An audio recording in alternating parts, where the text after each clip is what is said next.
Of bad actors facing potential consequences for their actions. Congressman Matt Gaetz trying to joke his way through a scandal that includes a hearing tomorrow for a party buddy who's about to become a cooperating witness for the feds. Calls for an ethics investigation for Representative Marjorie Taylor Greene after her confrontation with AOC. And an effort to censure a group of Republican congressmen trying to whitewash the January 6th Capitol Hill riot. All of this as the party tries to figure out its way forward, truth or Trump. And the two faces of that battle square off on the Sunday shows along with some of their Republican counterparts. Watch this. We have a unified message that resonates with the American people across the country. Republicans are unified despite what the media will tell you. What does it say about the party choosing somebody to replace you who was effectively chosen by Donald Trump? I think it's dangerous. I think that we have to recognize how quickly things can unravel. We have to recognize what it means for the nation to have a former president who has not conceded. Trump set the table. He's the one that continually brings up a stolen election narrative. He's the one that has convinced members of Congress, including what we saw a few days ago, to have a hearing on January 6th and claim that this was nothing but a tourist group or that it was hugs and kisses. Look, I do not think Trump is the devil, and I won't say that. I don't think he's Jesus either.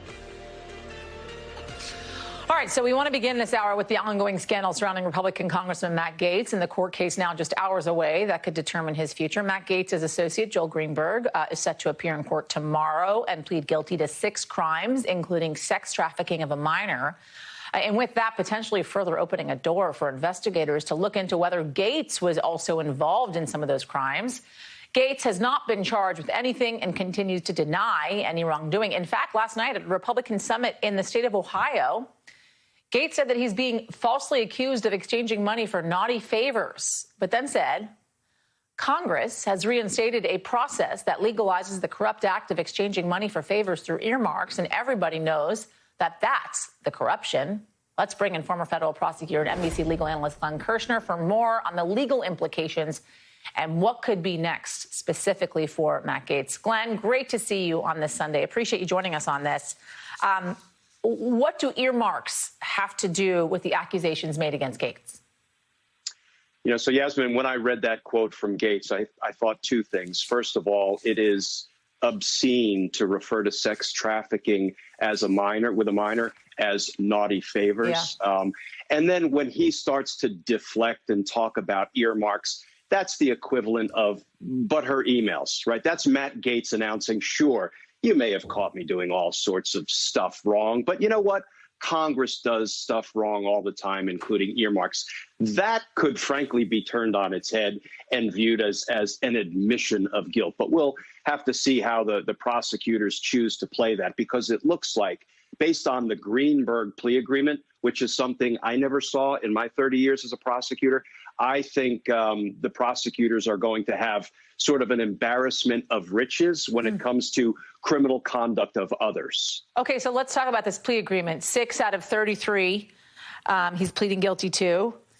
Sex trafficking of a minor, conspiracy to bribe a public official, stalking, wire fraud, identity theft, creating a false identification document. I mean, you say you've never seen this in your career, a plea agreement like this. So why do you think they settled on it?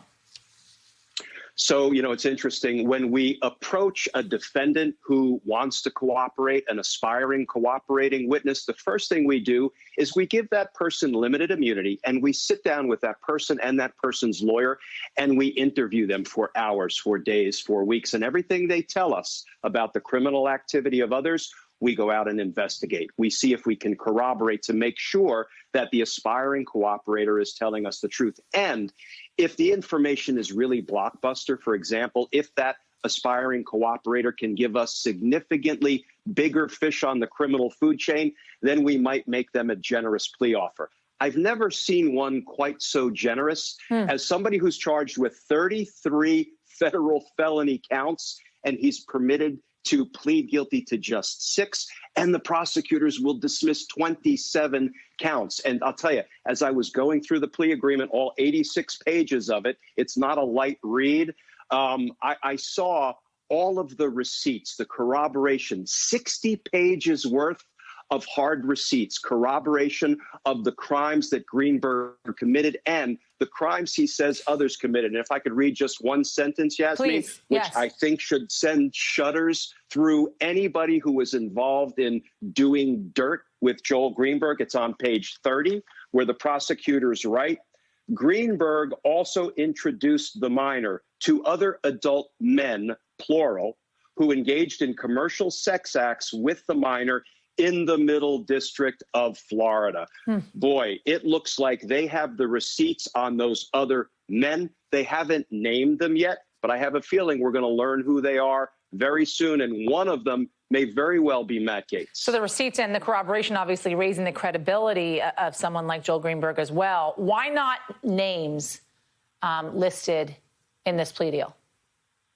We never show our cards until we are prepared to make arrests, because then suspects will flee. They will destroy evidence. They will try to tamper with witnesses. So I don't expect we will hear who those men are until there are already arrest photos and perp walks made.